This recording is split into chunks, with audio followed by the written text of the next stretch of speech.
Hello friends, welcome back to our channel. So இன்றைக்கி நம்ம பார்த்திங்க அப்படின்னா ஒரு டிப்ஸ் தான் பார்க்க போகிறோம். என்னென்னா, நம்ம அதிக நேரம் உட்காந்து தைக்கிறனால முதுகு வலி, கழுத்து வலி, அப்புறம் இந்த பெருவிரல் கிட்ட அந்த கத்திரியை கட் பண்ணும்போது வலி. ஸோ இது எல்லாமே மோஸ்ட்லி நிறைய பேருக்கு இருக்கும், தையல் வேலை பண்ணுறவங்க எல்லாருக்குமே. அதுக்கு ஒரு சின்ன சின்ன டிப்ஸ் எல்லாம் நம்ம ஃபாலோ பண்ணாலே நம்ம அதிலேருந்து ரிலீஃப் ஆகலாம். இது தெரியாமல் நிறைய பேர் உட்காந்து அப்படியே தச்சு பெரிய லெவலில் அந்த வலி வந்து அதுக்கப்புறம் ஹாஸ்பிட்டலில் போய் தைக்கிற காசெல்லாம் ஹாஸ்பிட்டல் கொடுக்குற மாதிரி ஆயிடுது. ஸோ இந்த சின்ன சின்ன டிப்ஸ் எல்லாம் நீங்கள் ஃபாலோ பண்ணி பாருங்கள். இது எல்லாத்தையுமே தவிர்த்துடலாம். இது எல்லாமே நானும் பண்ணுறது தான். ஃபஸ்ட்டு ஸ்டார்டிங்கில் நான் பண்ண மிஸ்டேக்ஸில் தான் இப்போ அவாய்ட் பண்ணிவிட்டு இதை வந்து ஃபாலோ பண்ணுறேன். அதை தான் உங்களுக்கும் ஷேர் பண்ணுறேன். ஸோ ஃபஸ்ட்டு பார்த்தீங்க அப்படின்னா, நம்மளுக்கு உட்காந்து தைக்கும்போது அப்படி நடுமுதுகு வந்து அப்படி எரியிற மாதிரி இருக்கும், வலிக்கும். ஏன்னா ரொம்ப நேரம் உட்காந்து நம்ம தைக்கிறனால. ஸோ அது என்ன ரீசன் அப்படின்னா, கரெக்டான வந்து ஒரு டேபிள் வந்து இப்போ நம்ம தையல் மிஷின் இருக்குல்ல, மிஷின் டேபிள் இருக்குல்ல, ஸோ அதுக்கு ஈக்குவலாக கரெக்டாக வந்து நம்ம சேர் போட்டு உட்காரணும். அது வந்து பெரிய மிஸ்டேக். ஏன்னா நிறைய பேர் கிடைக்கிற சேரை எடுத்து போட்டு உட்காந்து ஸ்டிச் பண்ணுவாங்க. கரெக்டாக நம்ம உட்காந்துருக்கோமான்னு கூட செக் பண்ண மாட்டாங்க. அந்த சைஸ் இருக்கா, ஓகே, அப்படியே ஸ்டிச் பண்ணிடுவாங்க. அப்போ பார்த்தீங்கன்னா முதுகு வலி ரொம்ப வரும். நம்மளால் உட்காந்து அடுத்த ப்ளவுஸ் வந்து ஸ்டிச் பண்ணவே முடியாது. ஒரு நாளைக்கு ஒரு ப்ளவுஸ் 2 ப்ளவுஸ் தைச்சாலே வந்து நம்மளுக்கு அப்படியே முதுகு வலி, கை வலி இதெல்லாம் வந்துடும். ஸோ அதுக்கு ஃபஸ்ட்டு டிப் பார்த்தீங்க அப்படின்னா, கரெக்டான சேர் போட்டு கரெக்டாக பொசிஷனில் உட்காரணும். எப்படின்னா, இப்போ மிஷின் இருக்குது அப்படின்னா அதுக்கு கொஞ்சம் நல்ல ஹைட்டில் நம்ம முதுகெல்லாம் வந்துட்டு கொஞ்சம் ஸ்ட்ரைட்டாக இருக்கிற மாதிரி வச்சு நம்ம நேராக வச்சு நம்ம தைக்கிற மாதிரி இருக்கணும்.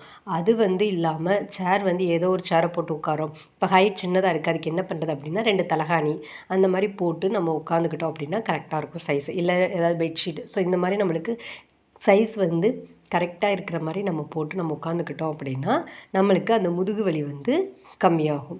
2வது பாயிண்ட் என்ன பார்த்தீங்கன்னா, நம்ம உட்காந்து ஒரே இதாக தச்சுக்கிட்டே இருக்கக்கூடாது. இன்றைக்கி 5 ப்ளவுஸ் 6 ப்ளவுஸு நம்ம கொடுத்துடணும், டெலிவரி பண்ணணும்னு உட்காந்து தச்சுக்கிட்டே இருந்தீங்கன்னா கண்டிப்பாக முதுகு வலி வரும். அது நம்மளை வந்து அப்புறம் தச்சுட்டு மாத்திரை போடுறது, இல்லைன்னா வந்து அடுத்த நாள் தைக்கவே முடியாத அளவுக்கு பெயின் இருக்கிறது. ஸோ இது எல்லாமே நடக்கும். அதுக்கு நம்ம என்ன பண்ணணும் அப்படின்னா, நம்ம ஒரு ஒரு ப்ளவுஸ் தச்சு முடிச்சோமா, ஒரு 10 நிமிஷம் இல்லை 15 நிமிஷம் வந்து கண்டிப்பாக ரெஸ்ட் எடுக்கணும். இது எல்லாமே வந்து முதுகு வலி இருக்கிறவங்களுக்கு நான் சொல்கிறேன். இப்படி ரெஸ்ட் எடுத்துகிட்டே இருந்தால் நம்ம எப்போ தச்சு முடிக்கிறது அப்படின்லாம் நிறைய பேர் கேட்பீங்க. நான் அப்படி சொல்லலை. நம்ம வந்து அந்த இந்த மாதிரி நம்ம இறங்கி கொஞ்சம் நேரம் ரெஸ்ட் எடுத்து தைக்கிறதுனால நம்மளுக்கு வந்து ஓரளவு மறுபடியும் அது அந்த பெயின் வந்து வராது. ஓரளவுக்கு நம்மளுக்கு ரெஸ்ட் எடுக்கிற மாதிரி இருக்கும். அது அப்படின்னா எப்படி நம்ம ரெஸ்ட் எடுக்கணும்னா, அப்படியே ஃபுல்லாக தரையில் வந்து ஃப்ளாட்டாக தலகாணி வைக்காமல் ஒரு 5 நிமிஷம் 10 நிமிஷம் நம்ம படுத்து இருந்துச்சிட்டாலே அது வந்து கொஞ்சம் ரிலாக்ஸ் கிடைச்ச மாதிரி இருக்கும். நீங்கள் மறுபடியும் ஒரு ப்ளவுஸ் தைக்கிற வரைக்கும் உங்களுக்கு அந்த பெயின் வந்து அவ்வளோவா இருக்காது. இது எல்லாமே ட்ரை பண்ணி பாருங்கள், முதுகு வலி இருக்கிறவங்க. சரியா? அதுக்கப்புறம் பார்த்தீங்கன்னா, இது எல்லாமே வந்து பார்த்தீங்கன்னா வீட்டில் தான் தைக்கிறவங்களுக்கு தான் முடியும். கடையில் போய் தைக்கிறவங்களுக்குலாம் வந்து இது ரொம்ப கஷ்டம். ஏன்னா அங்கெல்லாம் போய் ரெஸ்ட்லாம் எடுக்க முடியாது. அப்படின்னா நீங்கள் அங்கே வந்து பார்த்தீங்க அப்படின்னா ஒரு 5 நிமிஷம் வந்து இல்லை 10 நிமிஷம் வந்து கொஞ்சம் நல்லா உட்காந்து ரெஸ்ட் எடுத்துக்கோங்க. அதுக்கப்புறம் நீங்கள் இந்த நிறைய இந்த கஷாயம் இதெல்லாம் இருக்குல்ல, பேக் பெயினுக்கு சீரக தண்ணி குடிக்கிறது, அதுக்கப்புறம் பார்த்திங்கன்னா வெந்தயம் போட்டு குடிப்பாங்க, மோரில் போட்டு குடிப்பாங்க. ஸோ இந்த மாதிரி விஷயங்கள்லாம் கொஞ்சம் ஃபாலோ பண்ணுங்கள். நீங்கள் அப்படியே சோம்பேறித்தனம் பட்டீங்க அப்படின்னு வச்சுக்கோங்களேன், உங்களுக்கு தான் உடம்புக்கு கெடுதி. அதே மாதிரி நம்மளால் நினச்ச ஒர்க்கை வந்து பண்ண முடியாது. ஏன்னா நம்மளுக்கு உடம்பு சரியில்லைன்னா நம்ம எப்படி அதை ஸ்டிச் பண்ணி கொடுக்க முடியும், எப்படி நம்ம ஏர்ன் பண்ண முடியும்?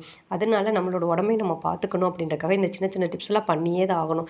இல்லை நான் ஒரே தான் உட்காந்து தப்பேன் அப்படின்னா தச்சிங்கன்னா நீங்கள் தைக்கிற காசு எல்லாத்தையும் கொண்டு போய் மெடிக்கலில் கொடுக்குற மாதிரி தான் இருக்கும். வேறு வழியே கிடையாது. ஏன்னா நம்ம உடம்பு அடுத்து நம்மளுக்கு சிக்காயிட்டோன்னு நம்மளும் பார்க்கணும்ல. ஸோ கண்டிப்பாக நம்ம வந்து பார்க்குறதுக்கு வந்து நம்மளுக்கு கேர் ஃப்ரீயாக பாப்பா. ஸோ கண்டிப்பாக வந்து நம்ம மெடிசன்ஸ் வந்து எடுத்துக்கிற மாதிரி இருக்கும். அது உடம்புக்கு நல்லதில்லை. அப்போ தச்சு நம்ம என்ன பிரயோஜனம்? ஸோ அதனால் நம்மளோட அப்பப்போ வந்து நம்மளுக்கு கேப் கிடைக்கும்போதோ நம்ம வந்து மருந்து மாத்திரைகள் இதெல்லாம் எடுக்கிறத விட்டுட்டு கஷாயம், அதுக்கப்புறம் வந்துட்டு மோர் இந்த மாதிரி நம்ம குடிச்சிட்டோம் அப்படின்னா நம்மளோட உடம்பும் நல்லாயிருக்கும். நம்மளுக்கு வந்து இந்த பேக் பெயின், கழுத்து வலி இதெல்லாம் வராது.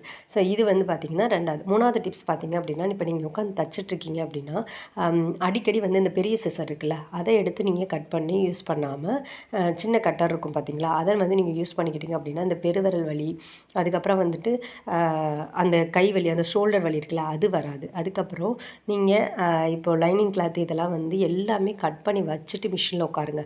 அடிக்கடி வந்துட்டு நீங்கள் கத்திரியை எடுத்து எடுத்து நீங்கள் கட் பண்ணும்போது கூட இந்த வலி ஸ்டார்ட் ஆகும். அதுக்கு நீங்கள் என்ன பண்ணுறீங்க அப்படின்னா எல்லாமே கரெக்டாக கரெக்டாக கட் பண்ணி வச்சுட்டு, அதுக்கப்புறம் நீங்கள் மிஷினில் உட்காந்து ஒரு 20 நிமிஷம் 25 நிமிஷத்தில் ஒரு ப்ளவுஸை டக்குன்னு அடித்து முடிச்சுட்டிங்கன்னா உங்களுக்கு கொஞ்சம் ரெஸ்ட் எடுக்கிறதுக்கும் டைம் கிடைக்கும். அதே மாதிரி நீங்கள் ஈஸியாகவும் தச்சிடலாம். ஸோ இந்த சின்ன சின்ன டிப்ஸ் தாங்க. இது எல்லாத்தையுமே நீங்கள் ஃபாலோ பண்ணீங்க அப்படின்னா நீங்கள் ட்ரை பண்ணி பாருங்களேன். ஒரு பழக்கத்தை வந்து நம்ம 21 நாள் இல்லைன்னா 41 நாள் பண்ணும்போது நம்மளுக்கு அதுவே பழக்கமாயிரும். அதே மாதிரி அந்த பெயின் வந்து நம்மளுக்கு இருக்கவும் செய்யாது. நம்மளும் ரிலாக்ஸ்டாக 2 ப்ளவுஸ் தைக்கிற இடத்துல நம்ம கூட 4 ப்ளவுஸ் தைக்கிற மாதிரி இருக்கும். ஸோ இது எல்லாமே வந்து சின்ன சின்ன டிப்ஸ் தான். ஆனால் இதெல்லாம் பண்ணால் இதெல்லாம் நடந்துருமா அப்படின்னு கேட்டிங்கன்னா ட்ரை பண்ணி பாருங்கள். கண்டிப்பாக இந்த முதுகு வலி, ரெஸ்ட் எடுக்கிறது, அப்புறம் இந்த கஷாயம் குடிக்கிறது, இந்த மோர் குடிக்கிறது, இது எல்லாமே நம்ம உடம்புக்கு ரொம்ப நல்லது. தைக்கிறவங்களுக்கு வந்து இது எல்லாமே வந்து நம்ம உட்காந்து ஒரே இடத்துலயே தைச்சிட்டே இருக்கோம்ல, ஸோ அது எல்லாமே அவாய்ட் பண்ணுறதுக்கு இந்த டிப்ஸ் எல்லாம் ஃபாலோ பண்ணி பாருங்கள். கண்டிப்பாக யூஸ்ஃபுல்லாக இருக்கும். ஸோ வீடியோ பிடிச்சிருக்கு அப்படின்னா நம்ம சேனல் லைக் பண்ணிக்கோங்க. இப்போ தான் நீங்கள் ஃபஸ்ட் டைம் பார்க்குறீங்க அப்படின்னா மறக்காம சேனலை சப்ஸ்கிரைப் பண்ணிக்கோங்க. தேங்க்யூ. தேங்க்ஸ் ஃபார் வாட்சிங்.